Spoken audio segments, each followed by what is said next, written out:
Es un gusto recibirlos en ese webinar.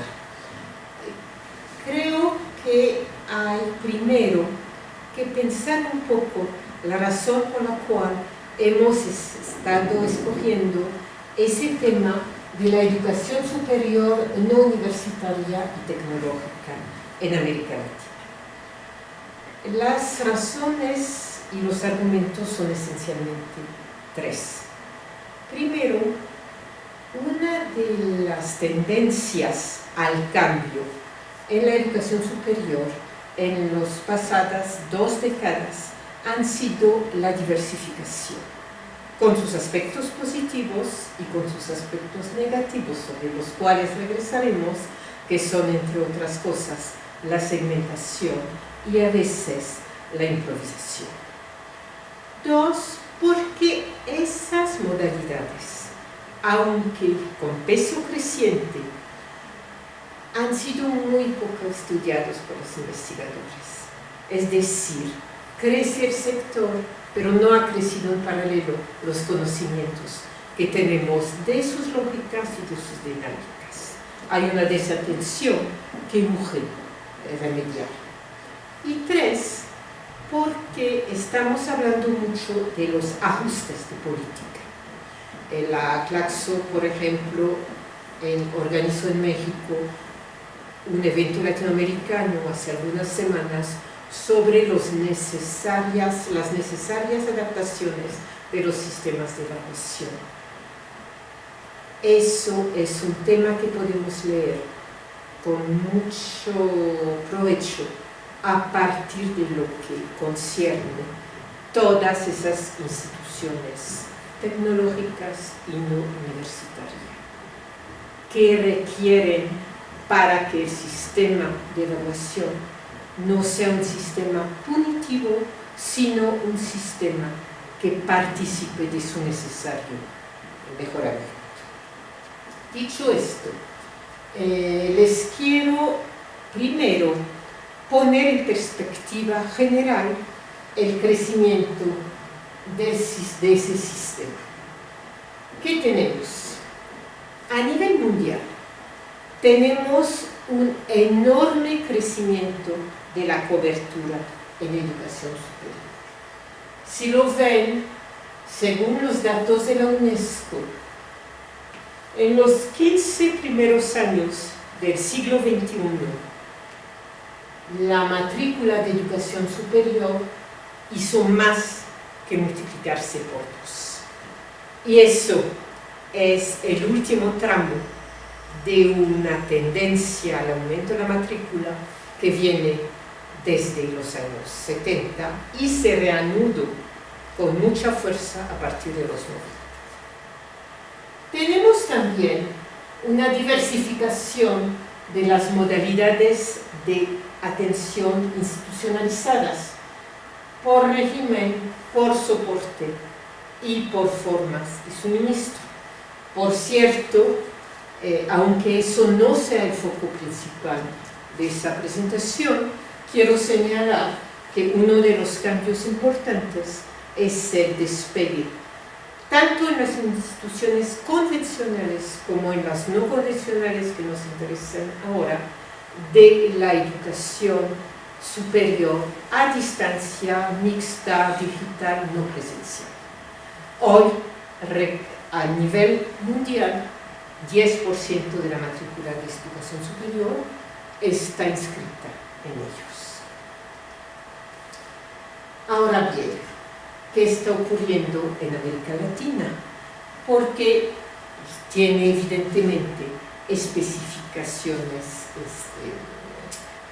regionales, el crecimiento y las políticas. Entonces creo que es importante regresar a una perspectiva un poco histórica de lo que ha ocurrido. Si vemos en el periodo 50-2000, tuvimos un importante crecimiento. Pasamos de 250.000 de estudiantes universitarios o de educación superior, más bien dicho, a 12 millones. Pero tuvimos también idas y venidas dentro de ese crecimiento generalizado.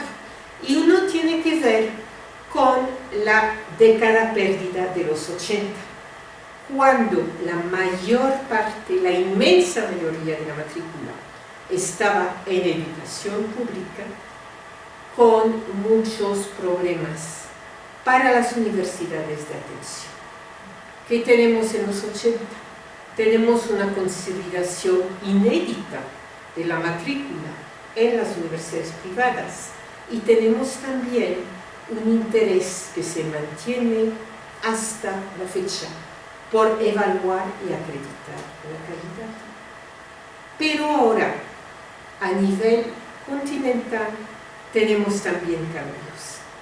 Tenemos, sí, una preocupación, como les decía antes, por la evaluación, pero tenemos asimismo otra preocupación por el fomento a la equidad y el fomento a la inclusión.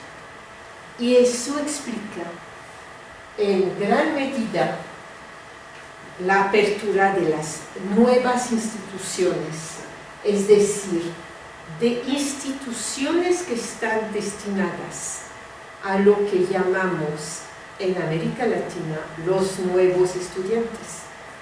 En terminología de Pierre Bourdieu, por ejemplo, los llamaría estudiantes pioneros, es decir, estudiantes que llegan a la educación superior sin que haya antecedentes familiares de acceso a ese nivel educativo.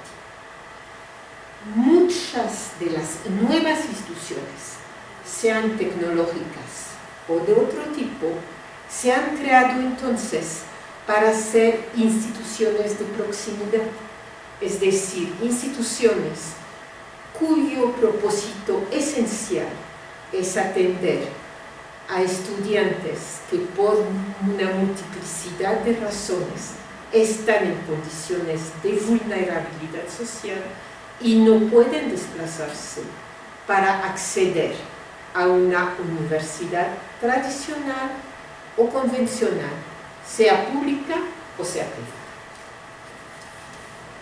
A raíz tanto de la apertura de los campus de proximidad de las universidades públicas, como de la apertura de nuevas instituciones tecnológicas y de instituciones interculturales o de instituciones de proximidad en zonas con altos niveles de marginalidad, en las ciudades tenemos a nivel de América Latina un fuerte incremento de la tasa promedio de cobertura, que hoy está llegando al 43%.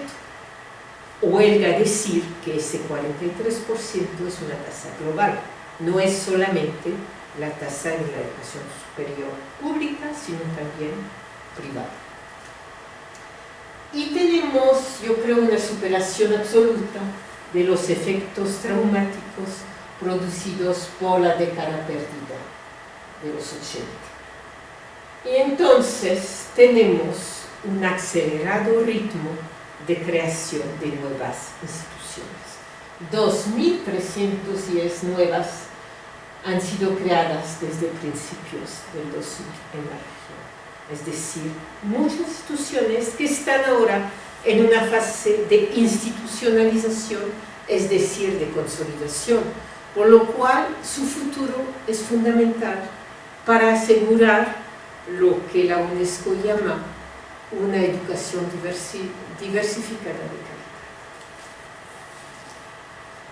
Entonces, nada más para ir un poco viendo cuál es el panorama, creo que tenemos ahora muchas instituciones diversificadas y esas son nada más algunas, ¿no? Las universidades públicas y privadas que pueden ser del segmento alto o bajo de calidad, ¿no?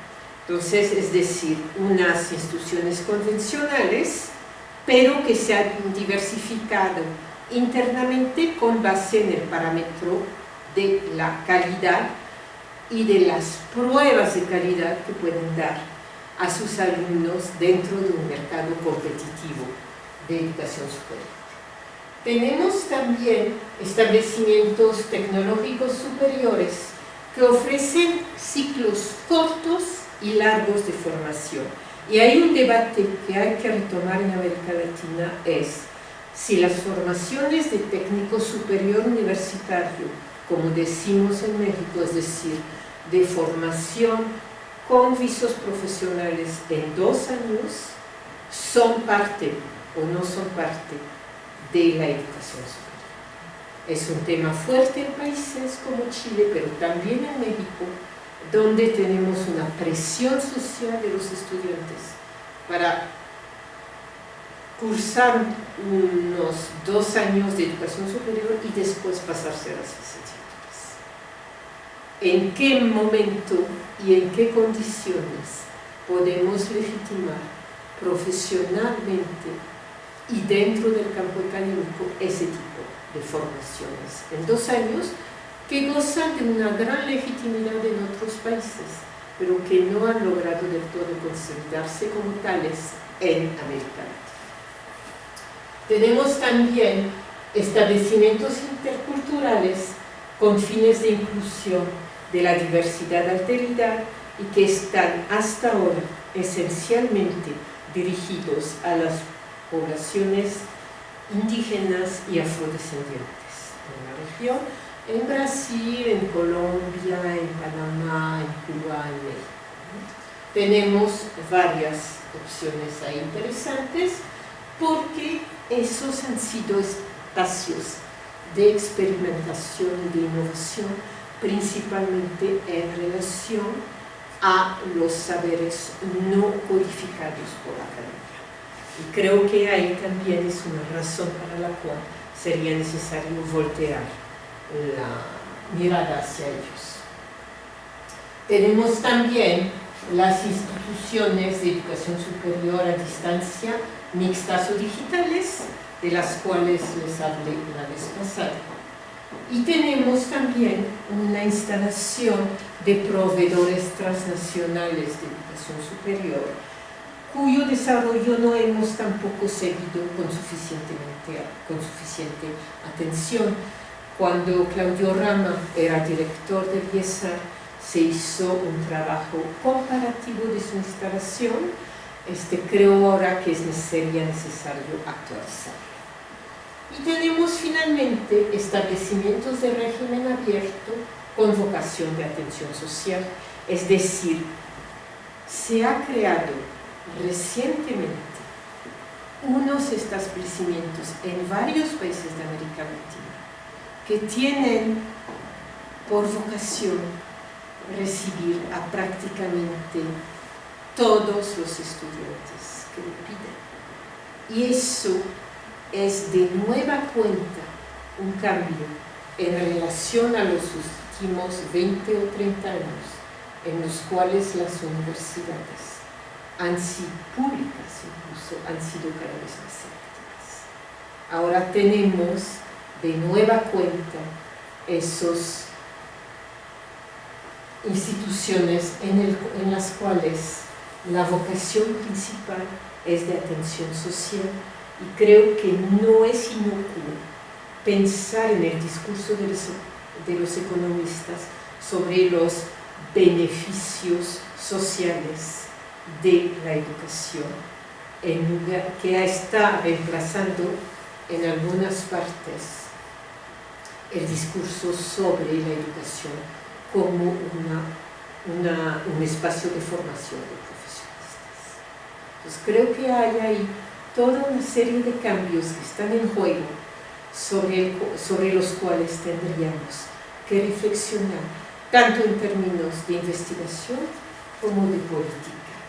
En forma muy ilustrativa, les quiero mostrar rápidamente esa diapositiva en la cual pueden ver cómo se ha diversificado internamente el sistema público en México. Esto lo tendríamos que ver en todos los países de América Latina, pero muestra a ojos vista que el sistema público de educación superior, desde los 90, se ha cambiado y se ha segmentado en una forma muy profunda. Institucionalmente, la educación superior pública se ha sectorializado. ¿Cuáles son las implicancias de esta sectorialización? Tanto para los tomadores de decisiones, los receptores de la educación, es decir, los alumnos y sus familias, y para los investigadores, son temas a atender desde ahora. Entonces, retomando la anterior pregunta, ¿por qué nos interesamos a estas instituciones de educación superior no universitaria y tecnológicas? Primero, porque hay metas de los objetivos de desarrollo sustentable sobre la inclusión y sobre el acceso igualitario a la educación que hay que tomar en cuenta. Son esencialmente la meta 4.3 y la meta 4.5, que les invito a revisar. Porque tenemos también un interés cada vez más pronunciado de organismos internacionales sobre la educación superior tecnológica en América Latina. Es decir, hay un pequeño cambio de foco que hay que tomar en cuenta.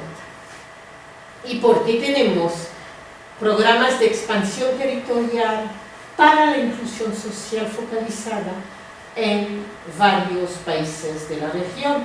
Es decir, ver qué están haciendo esos establecimientos también es contribuir a un debate que ha sido muy propiciado en particular por el IESAC en esos últimos meses sobre la equidad. Ahora bien, ¿cuáles son los sectores que se han beneficiado de la diversificación?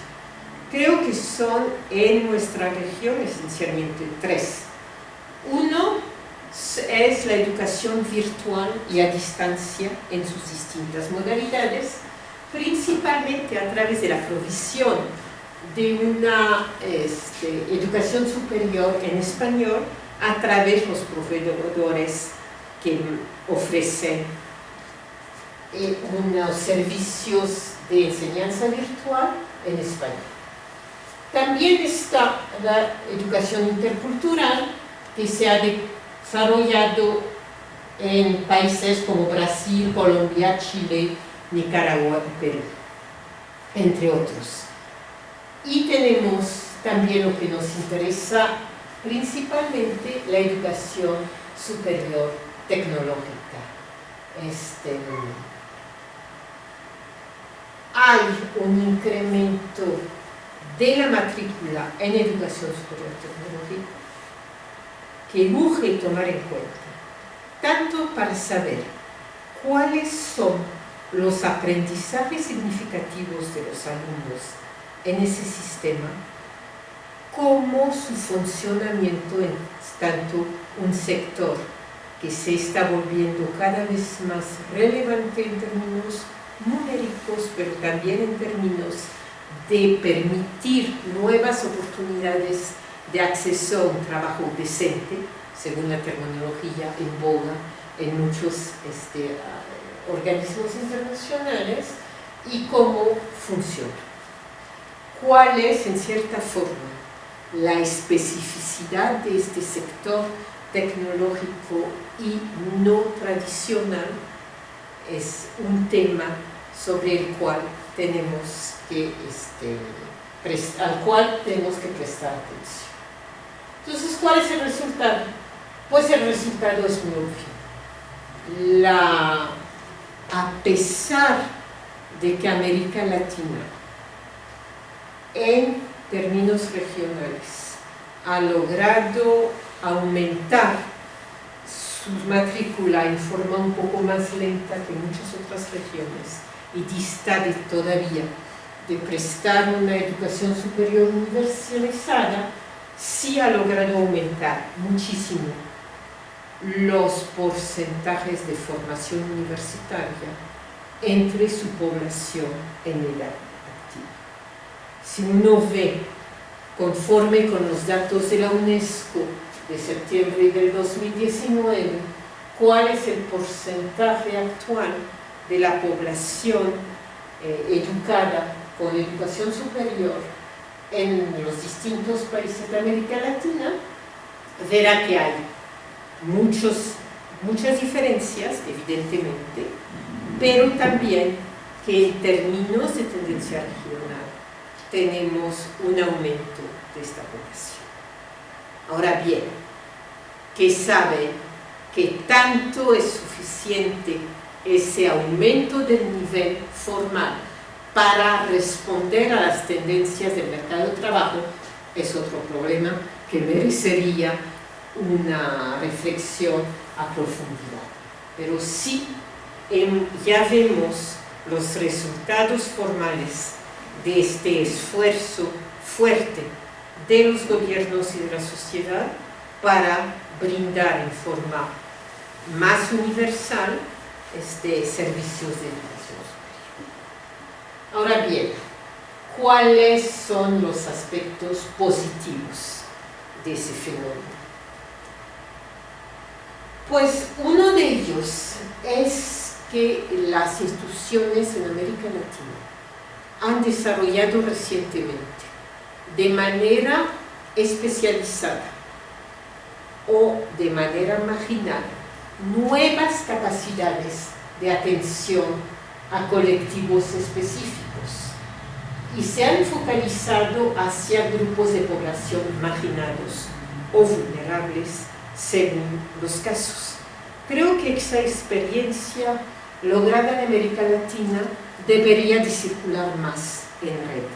Sí tenemos en la región capacidades de expertise que deberíamos de confrontar y discutir con otros países que están interesados en lo mismo. Y hemos pasado entonces de una lógica de atención territorializada, creando nuevos establecimientos, principalmente tecnológicos, a una lógica de inclusión de grupos específicos. Eso es un tema importante. Y con esto estamos confrontados a la necesidad ya de codificar y de compartir nuestros nuevos conocimientos. Hemos aumentado el flujo de estudiantes pioneros que egresan de la educación media superior y están ingresando a la educación superior. Esto nos implica también desarrollar nuevas capacidades docentes para atender a estudiantes que no forzosamente tienen el mismo capital cultural que tenían los estudiantes hace 20 o 30 años. Es decir, uno de los temas que surge de la constatación que se han consolidado modalidades alternativas de educación es que necesitamos formar mejor a las plantillas docentes de esas instituciones, que muchas veces no cuentan con las mismas ventajas, ni el mismo nivel de capacitación que los profesores de las universidades tradicionales. Y ese es un reto. La formación de docentes en todo ese sector se requiere revisar y mejorar. Y tenemos la experimentación de nuevas formas de vinculación con las empresas. Tenemos una redistribución marginal de capacidades de aprendizaje. Tenemos experiencias de responsabilidad social y de formación de redes que se quedan desgraciadamente muy encapsuladas. Les dije hace rato que no teníamos suficientemente un conocimiento de cómo funcionan ni los establecimientos tecnológicos ni los demás establecimientos del sector no universitario y convencional. Cuando uno se asoma a lo que están haciendo muchas cosas, pero también mucho conocimiento se queda encapsulado ahí donde se produce. Y eso creo es una lástima para la mutualización de experiencias. Ahora, ¿cuáles son los aspectos negativos o problemáticos del crecimiento de ese mismo sector? Uno de ellos es las disparidades en los soportes para el incremento de la tasa de ingreso. Sí hay nuevas instituciones, sí hay instituciones preocupadas por la inclusión, pero los soportes de esa inclusión no siempre son públicos.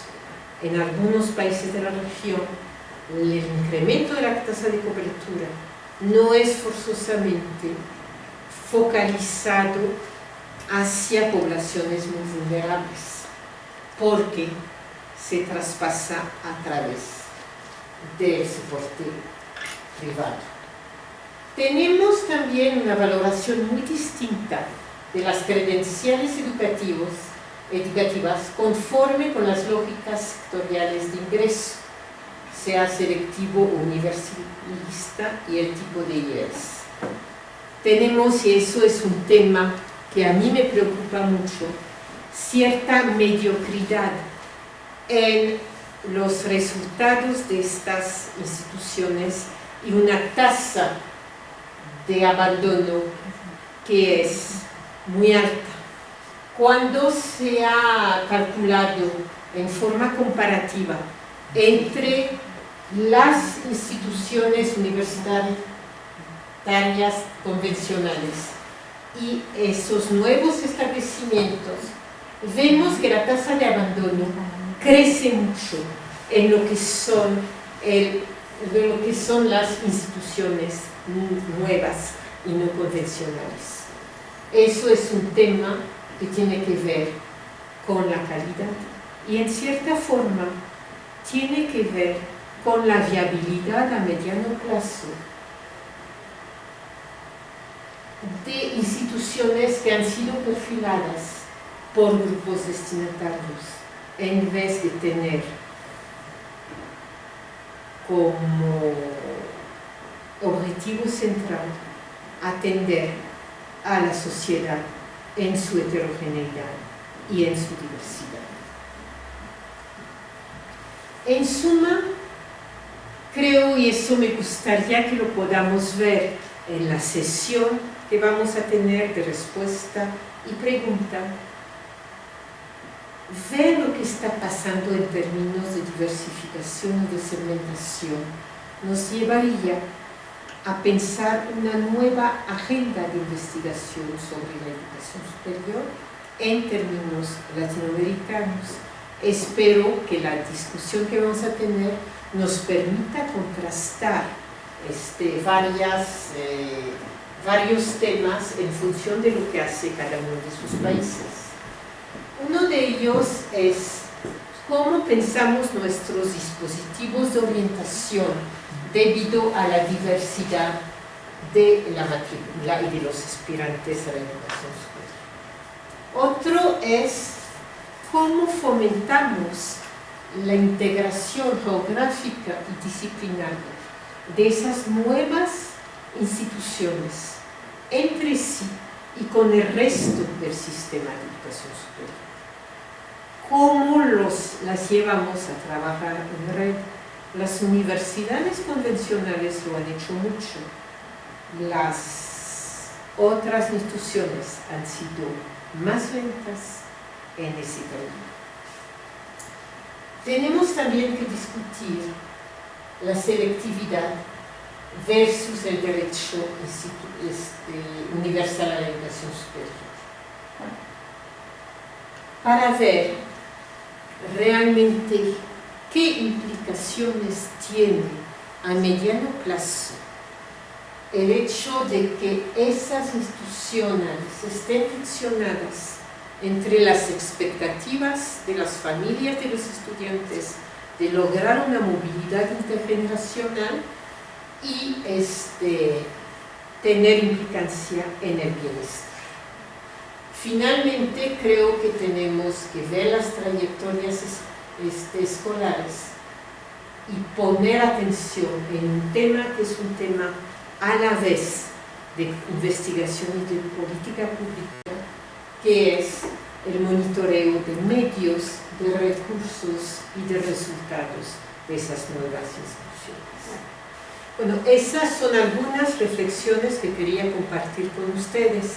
Espero que podamos discutir en la sesión de preguntas que tenemos otras cuestiones de política que tienen que ver mucho con la sustentabilidad y las condiciones de consolidación de esas instituciones que, les repito, son fundamentales para el futuro de la educación superior en nuestra región. Gracias.